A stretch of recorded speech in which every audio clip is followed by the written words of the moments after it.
Dani, it is just wonderful to be talking to you today. I love your story. I love your background. I just can't wait to dive in. Thanks for making time to be here on the Dan Time podcast. And it's actually officially the Dani Time podcast for the first time. I'm so happy to be here. Thank you for having me. I have to represent all of the female Dannys out there. Yes, well, you're getting it all started. Dani, you are multifaceted as far as your interests, your projects, your background. I know you're in Chicago now, but you grew up in the South in Houston, is that correct? Yes, born and raised in Houston, Texas, proudly. I love it there. Um, what led you to Chicago? And one of the reasons I ask is I was born there, and we moved when I was about 5, and we'd go back and visit every couple of years, like when I was 7, and I loved it. And then by the time I was 10 and 12, I was thinking, why didn't we spend more time there? I felt like I loved the city. And then I did go back my teenage years, my 20s, and I still love Chicago. But what's Yeah. your story on that end? Well, I was born and raised in the same block of northeastern Houston my whole life up until I went to college. And I went to Oklahoma City University, where I pursued a BFA in acting and a minor in directing and took music classes and did all the theater, fun, arts, education things. And when I graduated, I had some health complications going on, but I knew that eventually I would want to move to a city where I could more fully pursue my passion, which is theater. Houston has a wonderful theater scene, but I definitely felt that sort of urge that like I'm young and I just got out of college and I want to try something totally different. And if I don't like it, fine, but I want to try. And my partner, Lucas, and I we got the opportunity to visit Chicago and we just loved it. And we thought, you know what? Maybe we'll move halfway across the country by ourselves and just try it out. And now we've been here almost 4 years, which is crazy, but we just love it. I mean, it's unlike any other city I've ever visited. It's so unique. And the theater scene here, in every neighborhood, you can find 5 different storefront theaters. And then you also have these big, massive theaters and these national tours that come through and these artists that get flown in from New York. But you also have really amazing small storefront theater just being made by this community of artists here. I've never seen anything like it, and I'm fully addicted to it and love it and think we'll be here for a good hot minute. Yeah, it feels like like you said, you've been there 4 years, but there's a lot of room to explore in Chicago. I know Oh when I go to yeah. visit, it's always for such a short time. If it's a long weekend or a week, there's never really enough time to take in everything. No, and we moved here right before COVID, like weeks. So we still feel, even though it's been a few years, we still feel pretty new because there's still so much to see and do that we haven't even touched yet. So it's exciting. Annie, before I get too deep in the episode, I do want to promote, and I'm sure I'll go back in the intro, but this month you are performing as Fiona in Shrek the musical, and we're following up on my previous guest, Danny Rubio, who's in community theater in New Orleans, and he's performing in Scrooge the musical this weekend. So I think this is so cool that we're having back-to-back guests along these lines. How long have you been working on this? Tell me a little bit about that and just the excitement of this role. Absolutely. Shrek the Musical at Music Theater Works in Skokie, which is on the northwest side of Chicago. It's a limited engagement, so it's only the 21st through the 31st. It's their like holiday show, but it's very, very exciting. I played Princess Fiona once before in high school when my high school did Shrek the Musical, so it's been a really incredible full circle moment for me as an artist. But we just started rehearsals a few weeks ago, and me and the delightful young ladies who play teenage Fiona and young Fiona just did the Chicago Thanksgiving Day parade. We got to perform at 7 a.m. in 30 degrees for that. But it was really, really cool. The whole team full of talented people, but also full of really kind and compassionate and caring people. So that's been really wonderful to just, I look forward every night to going to rehearsal and seeing those folks and just creating magic with them. Some of the most talented vocalists too that I've ever worked with in my life. So it's just been a major blessing in every way. And I'm so excited to get moving. We're starting to incorporate like makeup and costumes and wigs, and it's all starting to become real. And I just feel so lucky to be a part of it. Hey, one thing I wanted to ask about, I guess this is on your resume. You've got um, stage combat experience. Thought that was pretty cool. And that's just me, maybe not being familiar. That may be a pretty common Well, it's term in. I mean, it's theater is so full of so many niches that people can sort of find themselves being attracted to.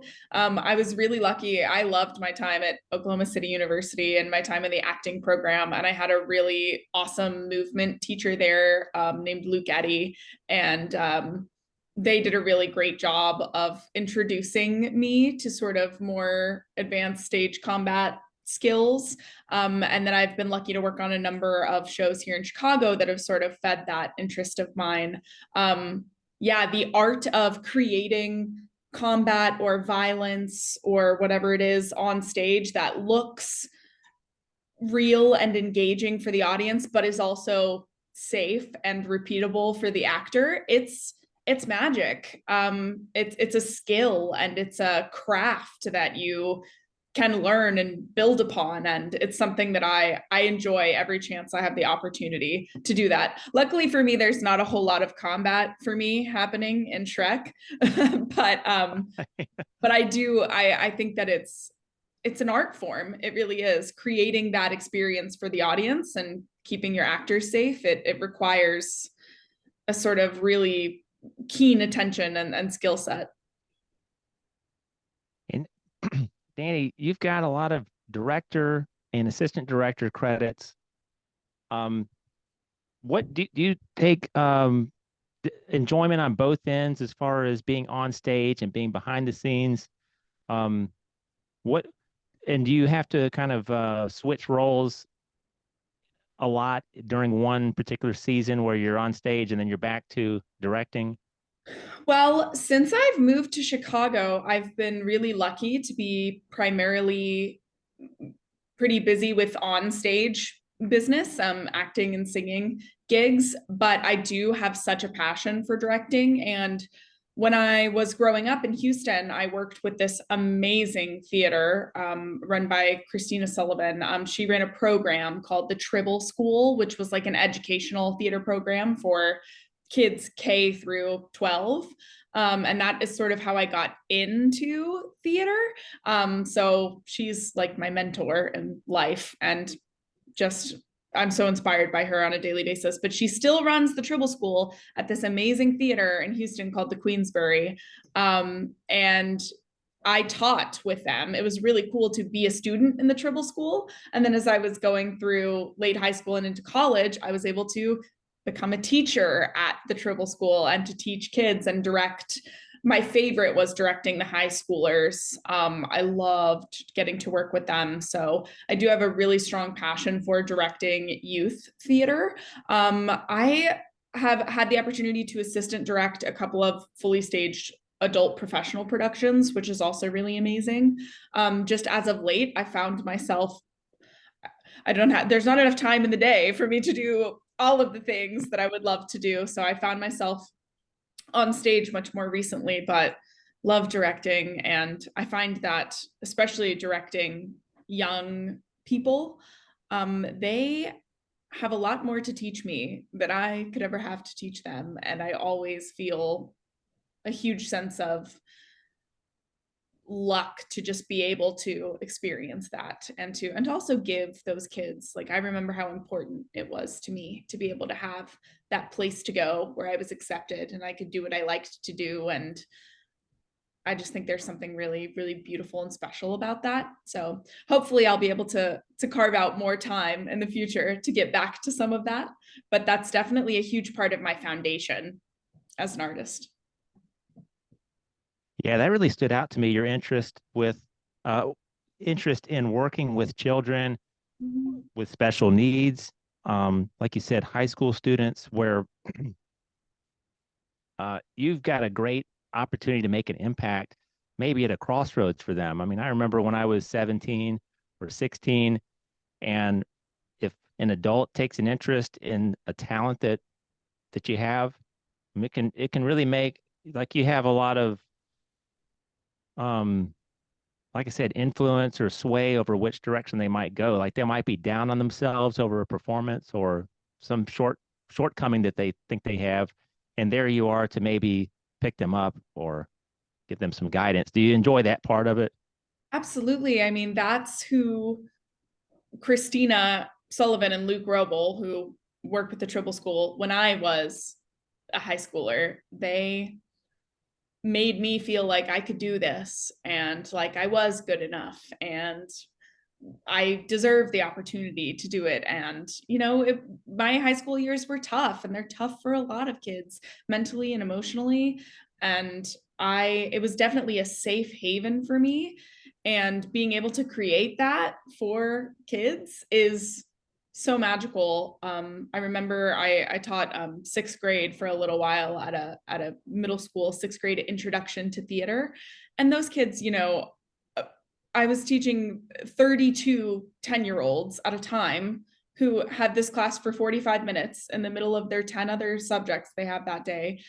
But those kids, like when I was able to feel that they enjoyed coming to class and were excited to be there and to sort of have that safe haven to express themselves, that's a magical feeling that I'll never get over. I actually played Audrey in a production of Little Shop of Horrors last fall here on the north side of Chicago.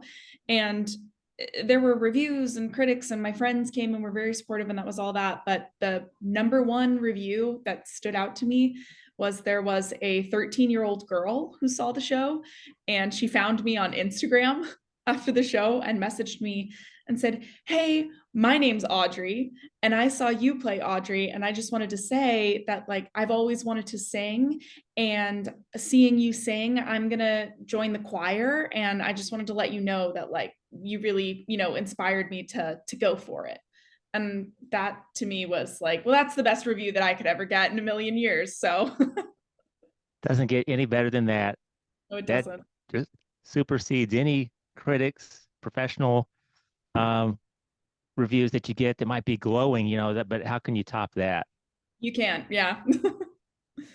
I like what you said also about maybe kids that are about 10 years old and they can't really act out like this in the middle of their school day, but here they are in a forum where they can let their personality shine.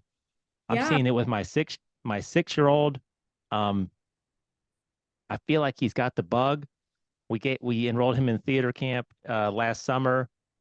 He so enjoyed it. We're going to find a way to follow up on that. I'd like for it to be more than once a year, but I mean, he is always on. Um, he's always on. Like he's just reciting things, putting on a show. But he'll go out in the middle of the yard at 8 o'clock at night, and I'm saying, "What are you doing out there?" He's, uh, perform. but that's wonderful, though. Yeah, I mean, I think theater is so great for kids, who are interested in it because it's not only is it like a creative outlet for all that energy they have, but I also think that theater teaches kids about individuality. It's okay to be yourself exactly as you are. It teaches them confidence. It teaches them to stand up and speak loudly and clearly. It teaches them to say what they want to say and to stand up for themselves and to embrace themselves. I think it teaches them a lot of really important social skills and just skills for moving through the world, besides just how to sing and how to dance. Do you think it also allows them to see past maybe the uh, uh see what am I? I'm probably gonna have to back up and edit this part, but see people for who they are and not necessarily what they look like. Um, you know, uh, Yeah, I mean, the whole message of Shrek, like when we did it in high school too, it was really cathartic. There's a song called Freak Flag, Let Your Freak Flag Fly.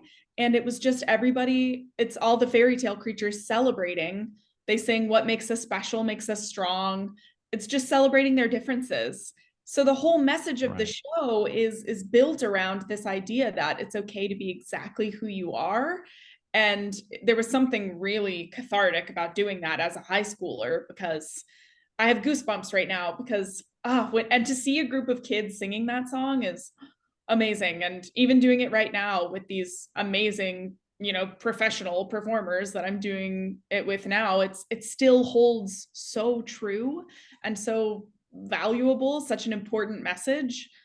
Which, I think some people think Shrek the musical, but the message is relevant and important and valuable. And I mean, I get emotional every time we do the show, and it may seem silly because it's a show about a big green ogre, but the message is, it just still holds so true, to me personally. And it's, I think people need to hear that and be reminded of that. And that is one of my favorite things about theater and youth theater, is that message that it does, all your insecurities, it's about what makes you different and what makes you special, and sharing that with people, having the bravery to do that is, it's like a sacred thing.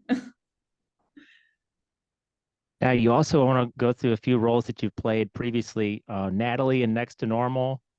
And if some of these jump out as like roles that you really enjoyed or some of your favorites, just let me know. Oh Ann yeah. Deaver and All My Sons.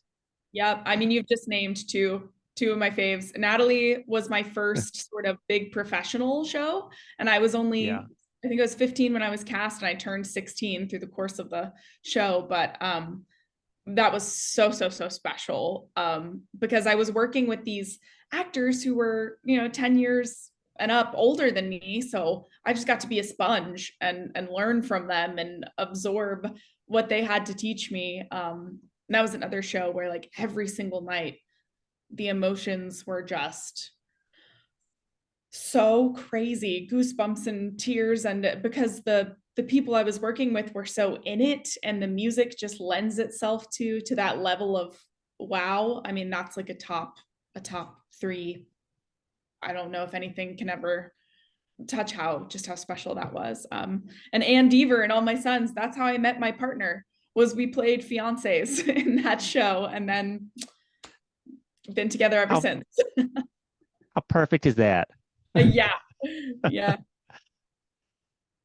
Have you ever had to, this is an odd question maybe, but have you ever had to interact with somebody on stage who you don't have a great rapport with and you think, look, I don't know why there's some tension here, but there is, but you go through the performance and afterwards maybe you get along better. Have you ever had to work with people that you're just not a great, nothing's really clicking that well off stage, but Absolutely. I mean, just statistically, not everyone that you work with is going to just immediately jive with. And I think it happens a lot in the theater world because artists have different styles and different ways that they work. Some artists really like to goof off and improvise and bring like a wacky energy, and that helps them. Some artists are very, I want to do the blocking, listen, leave, not really have a lot of personal chit chat. That's totally fine. Artists have different ways of working, and some ways jive better than others. So definitely had experiences where I'm working with an artist and I maybe don't understand the way that they work. But what I've learned is I don't need to understand. That's what works for them. And inevitably throughout the process, if I can, you have to find a way to work alongside and together with a style that's different than yours. You will, if you both are dedicated to making the production as good as it can be, you will find that balance. I don't have to understand why they do everything they do. They probably don't understand why I do everything I do. So I think coming at it with that mindset, I've been lucky to never have an experience where we could never find any way to connect. I think you just have to come in with that acceptance that artists work differently and not everybody's going to work in a way that makes sense to you. But I've been really lucky never to have an experience where there was absolutely no reconciling our different styles. Kind of like maybe bands. There's well-known acts where people know, okay, these two don't really get along, but there's probably a lot of musical groups out there that you wouldn't suspect that the bass player and the lead singer are just they're not hanging out after the show, but Yeah. they could put the performance on together. Yeah. I mean, Um, when you have a group of people in a room doing a show, chances are they are all in very different points of their life, and everyone has their own business that they need to take care of. And I think it's important, and it's kind of the director's job to create a space that is safe and welcoming so that everyone can. I had a director once who said, leave the day before you got to rehearsal outside the door and come in mhm. and have rehearsal, which isn't always possible. Sometimes you're at where you're at. You can be having the worst day ever, and that's just where you're at. But if the director has done their job and created a safe room and a safe space, there's understanding for that and there's compassion for that. And you do what you can and you trust that everyone else will help carry the torch, and help you through that tough time. Well, Danny, before we go too much further, I know that there's a cause that's very special to you, that you want to bring awareness to, and something that you've gone through yourself, a rare form of cancer, chordoma, and Mm-hmm. the Chordoma Foundation. I'd like to let you speak to that a little bit here. Absolutely. I feel the need to spell it first because it doesn't look how it sounds. Chordoma. And if you go to Chordoma, how I just spelled it.org, you can learn all about it. It's an extremely rare bone cancer. It's called the 1 in a million cancer because it's diagnosed in 1 in a million people every year. And you can have it occurs along the spine. So you can have it at the top of your spine, at the bottom of your spine. I had it at the bottom of my spine. I did not know I had it at the bottom of my spine until after experiencing some discomfort and some pain, really from the time I was 13. Growing up, they thought maybe I had a pilonidal cyst on my tailbone, which is pretty common in adolescence. They said it'll probably just go away on its own. Well, little did I know, when I was 20 in college, I was really struggling and I was very uncomfortable. And I was like, oh, this is kind of embarrassing. And I just want to be done with this. And we decided to have this cyst removed. And then a couple weeks after I had the cyst removed, and I thought, great, we're done. I got a phone call from MD Anderson saying, so that wasn't a cyst, that was a chordoma, which of course I had never heard of in my life, but I immediately got on the internet and figured out what was going on. But I was treated at MD Anderson Houston by Dr. Rines. Really cool that, that's a 45-minute drive from where my parents lived. So this was all happened also my last semester of college. My final semester of my senior year, I was diagnosed right at the beginning of the semester. That was another example, though, of the magic of theater. I was doing a show when I was diagnosed, and my director let me just sit down with the cast and say, hey, this is what's going on. I think I'm going to be okay. I just wanted to let everyone know. And everyone was so supportive and so amazing. And my teachers were totally understanding when I had to fly home for MRIs and scans and blood work. And Dr. Rines made a plan for me and said, you're going to graduate. And so the day after I graduated, I drove from Oklahoma City to Houston. And about a week later, I was having surgery. And I had pretty massive surgery to try and just get everything out that they thought could maybe have been contaminated by this tumor. And I woke up a couple days after surgery and learned how to walk again. And my parents were there the whole time. My mom never left my side. My partner was there for me through the whole thing. I had friends and family come and visit and just felt so supported and so lucky. And Dr. Rines was phenomenal, the whole team at MD Anderson. And they said I'd be in the hospital for 6 weeks after surgery. And I went home after 2 because the second they said, maybe you're ready for PT and OT, I said, yes, let's do it. I want to go home and see my dogs. And got out of the hospital, kept working on PT. And 6 months after that, less than 6 months after that, I moved halfway across the country to Chicago. So I just made my 4 years Wow. tumor free. So everything's still looking great. And now the coolest part is I work for the Chordoma Foundation. So I get to help other patients who are newly diagnosed or dealing with a recurrence or working on survivorship. And I still feel so lucky that it's hard for me to find the words. It's just so cool that I get to help other people who have this rare, crazy thing come into their lives. I always say it's like it's the coolest club that no one wants to be a part of. So, Yeah, that's a good way of putting it. And like you said, when you're 13, 14 years old and you've got this pain and a 1 in a million type of diagnosis there, your primary care doctor is not gonna discover it. Somebody locally is probably not gonna discover it, not gonna suspect it. That's kind of a scary situation to be in, and you just don't know what's going on, but all you know is it's not going away. And um, luckily, I guess that with them being onto it, maybe being assist, at least um, got you into surgery. yeah, it's a great lesson for me in advocating for yourself.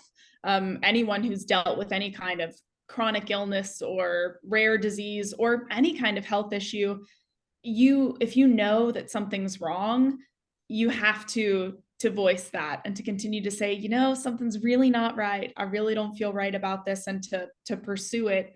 Yeah, Because yeah, you never know. And with these rare diseases like chordoma, a lot of physicians don't even know about it. That's something we're working on at the foundation, yeah. is educating more and more physicians to be able to at least refer you to a specialist who knows what this is. Because I hear from patients all the time that after they're diagnosed with chordoma and they go back to their primary care for a checkup or whatever, they'll say, I've never even heard of that. Their doctor will just say that. And it's a crazy feeling, but it happens. It happens to people. And part They of, had maybe never even their doctor maybe never learned of that yeah, in medical school. right. Because it's so few and far between that you would ever see it. But that's part of what our goal is to continue to educate more and more medical facilities and physicians about the existence of chordoma, because it's really crucial that you're treated by a specialist. And lucky for me, Dr. Rhines is the guy. That's what my family always calls him. Like, he's the guy. He immediately comforted us with, I know what this is. I can help you. You're going to be great. We got this. And every time I visit him, I just feel like I'm talking to a friend. Just an incredible physician. But Wow, that's so great that you're able to now help other people in your situation to maybe ask the right questions, to push back when they need to. Um, that's just wonderful. One other thing I also wanted to talk about that stood out to me when I first visited your website was the Anti-Bullying Defense League. Uh, Tell us a little bit about that and your involvement there. well, it's great timing that you brought that up. Lots of cool stuff on my website, danipike.com. Anti-bullying is a really cool web series that I got to work on almost 2 years ago now, which is so crazy. Film and TV, I love. It's so different from theater. Just the timelines of things, like Shrek, we've been rehearsing for a couple weeks, and then we'll do a show for a couple weeks. Anti-bullying, we filmed 2 years ago, and it's just now starting to hit the festival circuit, which is really, really cool. It's actually just now hitting the international festival circuit. So hopefully very shortly there will be a way for more people to watch it online. But that was a really cool an audition that I found online, and luckily they liked me, and I got to be a part of this really awesome project with this really awesome team. Another example of these artists in Chicago making it happen, creating this art without coming from a massive movie studio with millions of dollars to spend on something, but still creating art that is amazing and wonderful and important. And yeah, the whole series, each episode centers around a different bully of the main characters. And I actually played the bully in one of the episodes. So that was also different for me. I absolutely loved it. I loved the entire team who worked on that. And I'm so excited that it's hitting the festival circuit now because I think it's amazing and I'm super proud of it. And yeah, I hope that I can share more and maybe have the full episode available for people to watch on my website soon. Danny, on that note, is it exciting sometimes when you get cast in an antagonist role or as a villain? And I mean, most people, when you're watching a movie, if you're of a certain age, you know that the person in that role is probably a nice guy, a nice woman. But do you sometimes do you enjoy those roles versus the heroine?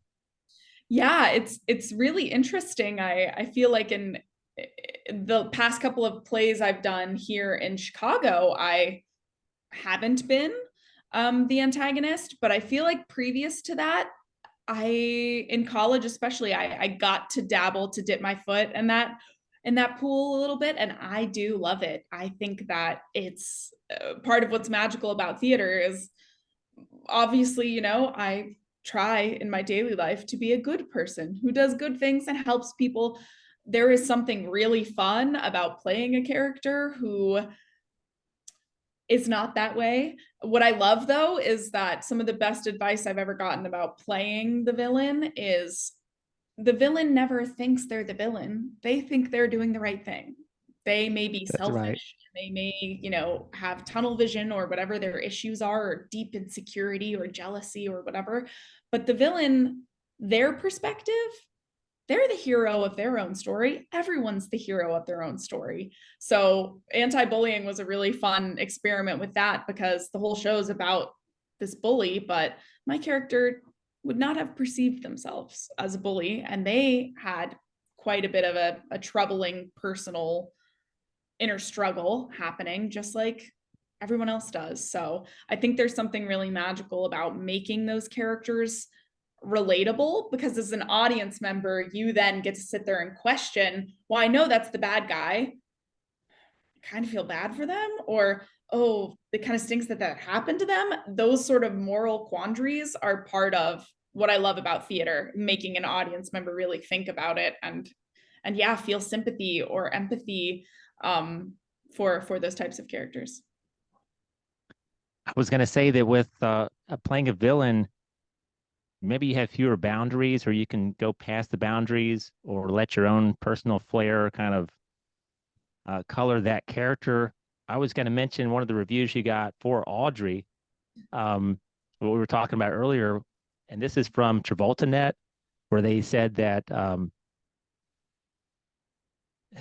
she's Pike's Audrey is not an airhead as is typically done. She is a smart and sassy woman who has come to terms with the idea of being trapped forever on Skid Row. However, that doesn't stop her from dreaming of a life in the suburbs and on and on. And I was just, that stuck out at me that they recognized that you made that character your own and didn't just follow the script, I guess, of previous interpretations.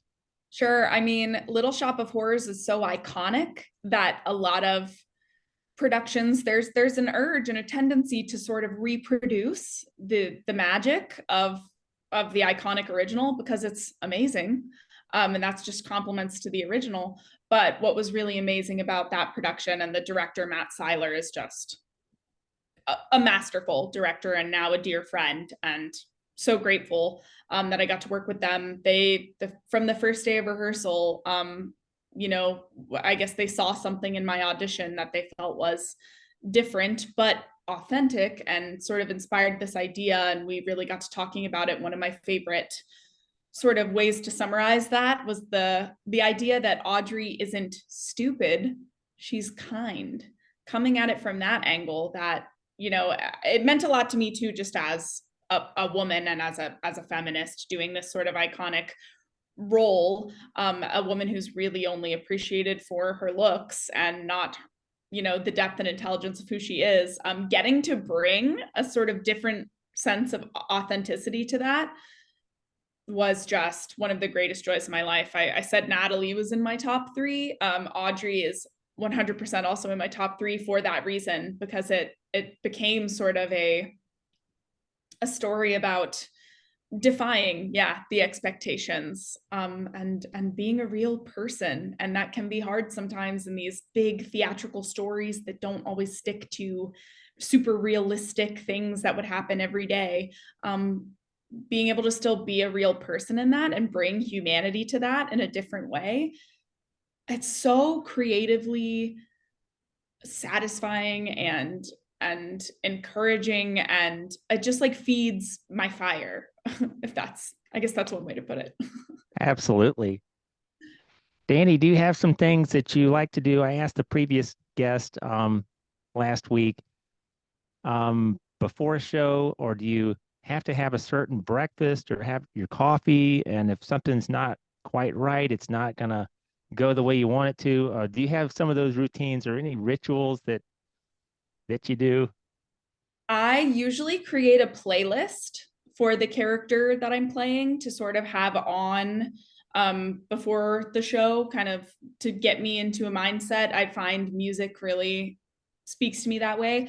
But my biggest thing that's been since I was a kid, I guess my grandmother used to always make me tea, just black tea with a little bit of cream. And I have to have it before a show. I always show up, even to most rehearsals, with tea. I'm a big coffee drinker and I drink coffee in the morning, but that's probably my biggest ritual, is that making that tea. It kind of reminds me of my mom and my grandmother, and I sort of feel that inspiration, from them. And then my music, between those things, I feel like most of the time it's just about showing up ready to let whatever happens happen. And what's it like when a performance is over, when you do a multi-night performance? Do you go through do you go through a stretch where you're kind of depressed that, oh, I don't get to do that anymore? Or are you kind of relieved or like, oh, that was great? Whew, and you exhale? Or how do you feel like that next day or just that night after the last one? It definitely depends on the process, but a lot of theater artists will refer to it as post-show blues or post-show depression. It's very real. I probably am feeling already very attached to this team with Shrek, and since it's a limited engagement, I think I will definitely be, sad. Oh, I wish I could do that forever. I felt that way with Next to Normal, certainly, and Little Shop. I could do this for years. I could do this forever. I love these people, but there's also something really special about being able to look back on those stretches of time and treasure them for what they were and when they were. And just Right. on the gratitude aspect of it helps me avoid the sadness of, it's inevitable, that you feel sad and you miss it. But it's how wonderful to have had an experience so amazing that you feel that way. So the gratitude helps me combat that, but it definitely, I get the post show blues, definitely. Yeah. But like you said, you can appreciate all the little moments of that production because you probably know with each one, hey, this is we're in a limited period of time here, and I'm just going to soak it up. Yes. And I'm grateful for every project I've worked on. There, of course, are certain projects that really do feel you have a moment of recognition of, oh, this is really special. This is, I'm going to remember this for a long time. And it's experiences like Next Normal and All My Sons and Little Shop, where I definitely had those feelings of, oh, this is one of those, this has changed me as a person. I've Oh really yeah. experienced this growth, and I'll always get to look back on that with gratitude. Dani, what are some things that you like to do in Chicago when you've got maybe a whole day or a couple days? And I mean, you probably had a chance to go see and do a lot, but do you have some favorite spots or places to visit around town or just Mm. hangouts? I love to support storefront theater because it's part of what makes Chicago so magical. My favorite theater here is actually a Red Orchid, which is Michael Shannon's theater. He's an actor, one of those actors where I feel like if I show you a picture of him, people are like, oh yeah, that guy, he's been in stuff. His theater here does amazing work, and my partner and I love to go to shows and obviously support theater around the city. I'm also a huge book nerd, so I love all of Chicago's little local small businesses and their bookstores. I could spend hours doing that. And the food in Chicago obviously is amazing. So my partner and I love to, support our local restaurants as well. I just think it's amazing that Chicago, there are lots of great chains here and great big shopping experiences, but the small businesses and the local restaurants and the mom and pop shops and the family owned bookstores and all of those places I find are magical. And there's, like I said, there's not enough time in the day to see it all and to do it all, but being able to just support those, and there's something so magical about them that I don't think I'll ever run out of of places to go explore. Now, are you into the Cubs, the Sox, the Blackhawks, any of that stuff? Or do you I have a have favorite I've sports been team? I've been to one Sox game. Being raised in Houston, I'm an Astros fan. I'm a huge Astros Yep. fan. So, but I do enjoy, I've been to a Sox game, which was fine. I've been to a few Cubs games, and, the games are just so fun. Wrigley is so iconic. It's a great time. Of course, I'll root for the Cubs when I'm there. But most of the time I'm supporting my Astros from afar. Yeah, you hang on to your original team, that's for sure. Definitely.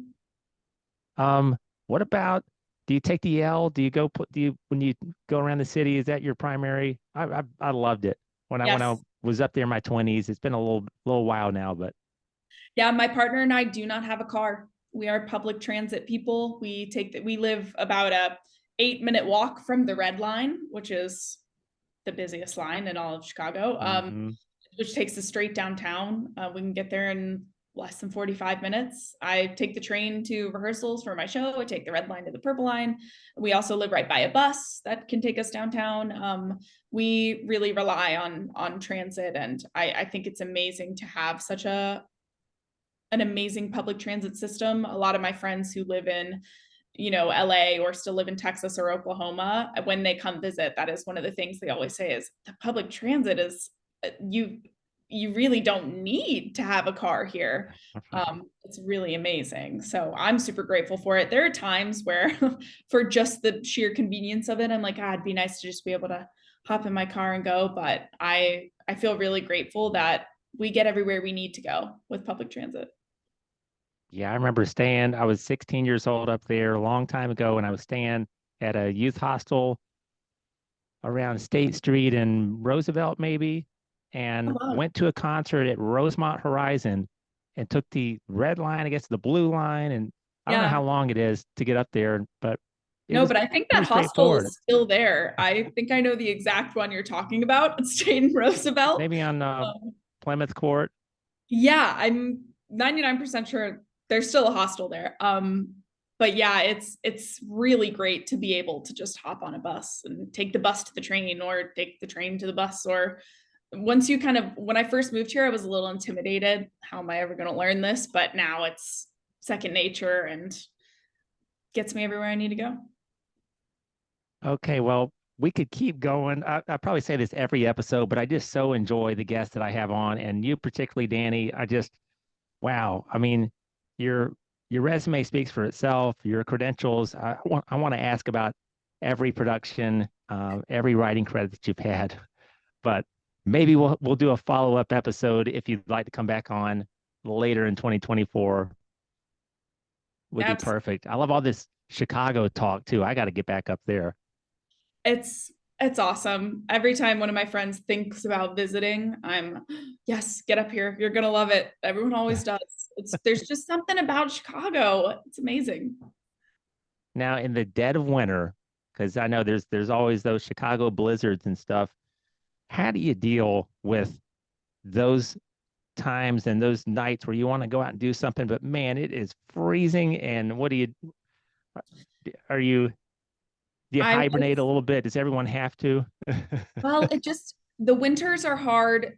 They're hard. I mean, for me, I was born and raised in the South where in Houston it was like in the 60s on Christmas usually. So I Yeah. was not used to this level of cold. So I learned very quickly the value of layering gloves and long Yeah. johns and socks and boots and a real coat. I didn't know that I never owned a real coat until I moved here and was like, oh, my jacket, not a coat. I need a real winter coat. It Yeah. just gets dark so early, and I think that's the hardest part in the winter is it's dark by 5 p.m. So you're leaving work or going to rehearsal and it's already dark and it's cold. So it can be taxing mentally. So I think you have to find ways to combat it. For me, it's when I can find the balance where I'm eating right and I'm doing some sort of physical activity or working out and kind of finding a good routine that really helps because it can definitely be easy to just sort of want to stay under a blanket and not Hmm. bother with it, which that's okay too, to do that sometimes. And I definitely still do that. Um, but I mean, the summers here are so beautiful. As soon as we get our first like 65 and sunny day, I somehow magically forget how brutal the winter was until it comes around again. So, pros and cons. And then everyone probably just comes out in droves. I kind of remember you start to see all the cyclists come out, all the joggers, and everyone's out in the lakefront and Lakeshore Yeah, Drive. I live right on Lake Michigan, so I love being able to see Hmm. it from my window. In the winter, it is hard because it's windy, but the winter is also beautiful in its own way.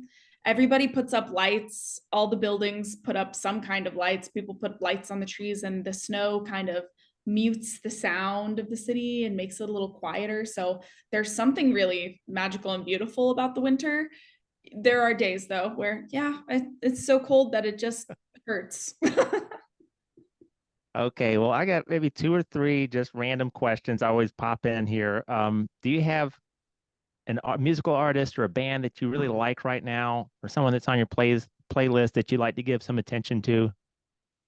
One And of it's okay to any of these questions. You can always just say, I'm going to take a pass, or I'm not really sure.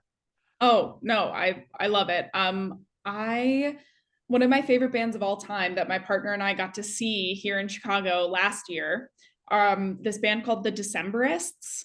That Oh sometimes I say that yeah. and people are like, yeah, the Decemberists, and sometimes people are like, I've never heard of them in my life. There are, I tell everyone if they're like, oh, I'm kind of looking for something new to listen to. Have you tried the Decemberists?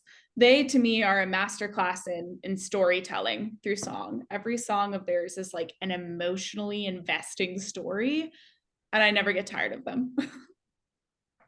I know about them, but now that you mention it, I've got to listen to them because I love asking this question because I always get groups or artists that I haven't heard of or haven't listened to. So I'm going to check them out for sure. You should let me know if you like them. Okay, if you have a vacation destination between these two spots, where are you going? Would it be the Grand Canyon or um, let's just say the Atlantic coast? Hmm. I Are you do. a beach person? Do you like? I'm on the Gulf Coast. I was going to throw that out there, but I was trying to be a little different with the question. But Oh no, do I you mean, like the beach? yes, I do. There's something about the ocean. I really do just love being by the ocean. Something about being close enough that you can hear it or sort of smell and taste the salt. That will always really comfort me. My mom was born and raised in Philly, so I had some family in New Jersey growing up. So I got to visit the Jersey Shore. My partner's from Rhode Island, so I've been really lucky to visit Rhode Island.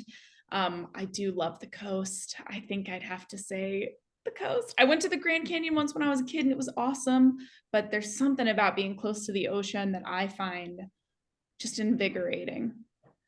Hmm.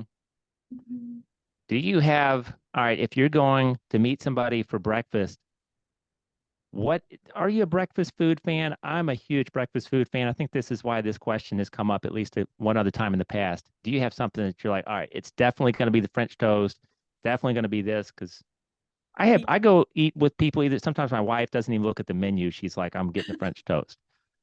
I am a huge Eggs Benedict fan, and something that I'm kind of proud of is that I have tried so many varieties of Eggs Benedict. I've tried barbecue Eggs Benedict. I've tried seafood Eggs Benedict with crab, but also with lobster. I've tried traditional Eggs Benedict. I've tried French toast Eggs Benedict. I've tried, if Wow. they have like a unique Eggs Benedict on the menu, I'm gonna get it. And I love it. And I don't think I'll ever be able to resist. Can't go wrong there. Okay, I got some more, but I'm sure you've got other commitments too. You've given me a lot of your time here. This has been such a blast talking to you today, Dani. And everyone out there, if you're in Skokie, is that right? Yeah, Skokie's where the For show's at. the okay, for Shrek the musical, Dani is portraying Fiona.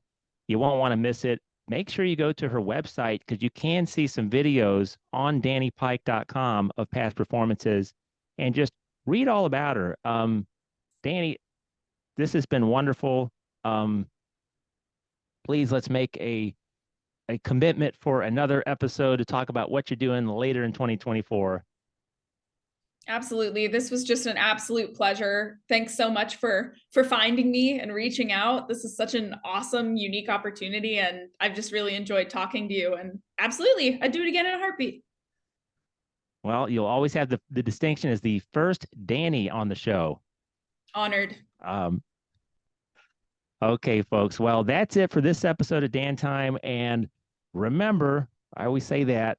Remember, I don't always know where I'm going with it, but if you got a chance to influence children, whether they're 10, high school age, sometimes you don't get that direct opportunity. But if you can get involved, if you're in the theater realm, you got a chance to make an impact on people and special needs too. I just so appreciate that about you, Dani, because I have a couple special needs cousins, and there is talent there. And sometimes these are uh, the happiest people you will meet, the warmest people you will meet. And I just love that you're involved with them as well. But yeah, let me wrap up my remember part here. Remember to just take advantage of these opportunities as they come your way and go up to Chicago and see Dani perform sometime in 2024. I'm sure there's going to be other productions coming up. We didn't quite get to American Schemers, but I will put in a plug on the socials for that. Super All fun. right, you guys have a great rest of the week, and don't forget to make a difference in somebody's life, big or small, during your week. All right. Thank you, Dani. We'll see you next Sunday on the Dan Time podcast. Thank you. All right. Great talking to you today. Thanks. Have an awesome weekend. Yeah, you too. This was a blast. I'm really glad that you reached out and that we were able to find time to do this. Thanks for doing it, Dani. We'll keep in touch.